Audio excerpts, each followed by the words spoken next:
Mag-aanim na oras nang nasusunog ang isang residential area sa Quiapo, Maynila. Mahigit 100 pamilya ang nawala ng tirahan at may isang bumbero pang nasugatan. Nakatutok si Ian Cruz.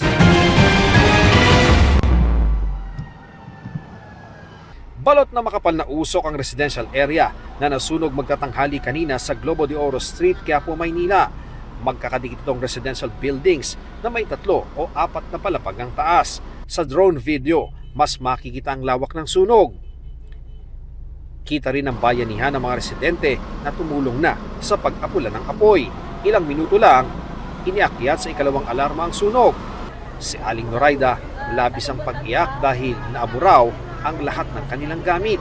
Tulong mula sa pamahalang lokal at nasyonal ang hiling niya. Maraming nailigtas na gamit Naisa wala.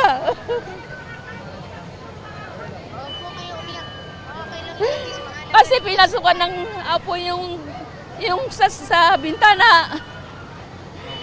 Kaya nga pumasok sa loob namin yung apoy. Ang kanyang sinisisi. Naubusan yung mga bombero ng tubig. Kaya po,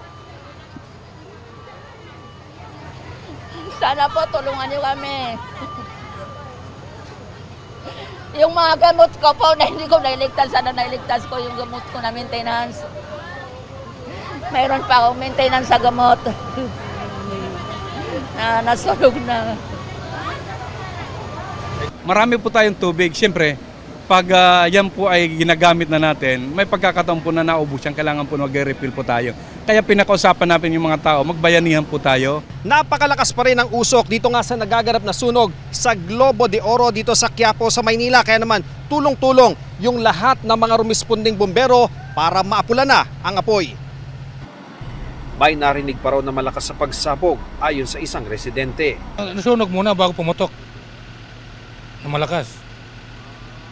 And then nag-boom na, malaki na masyado yung apoy. Pagputok, lumaki na lalo.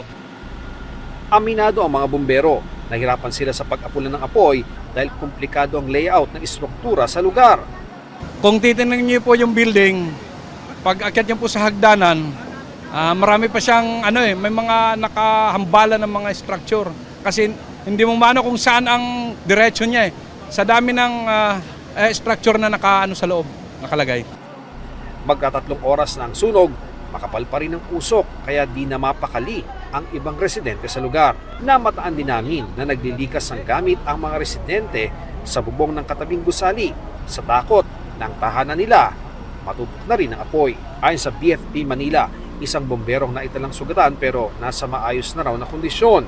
Ang ibang fire volunteer namataan naming hapong-hapo matapos sumabak sa pagpatay ng sunog. Mainit sobra, lalo na yung apoy nasa 3rd floor. Nahirapan kaming kunin. Tinatayang 120 pamilya ang nawala ng tirahan na nangailangan ng kagyat na tulong.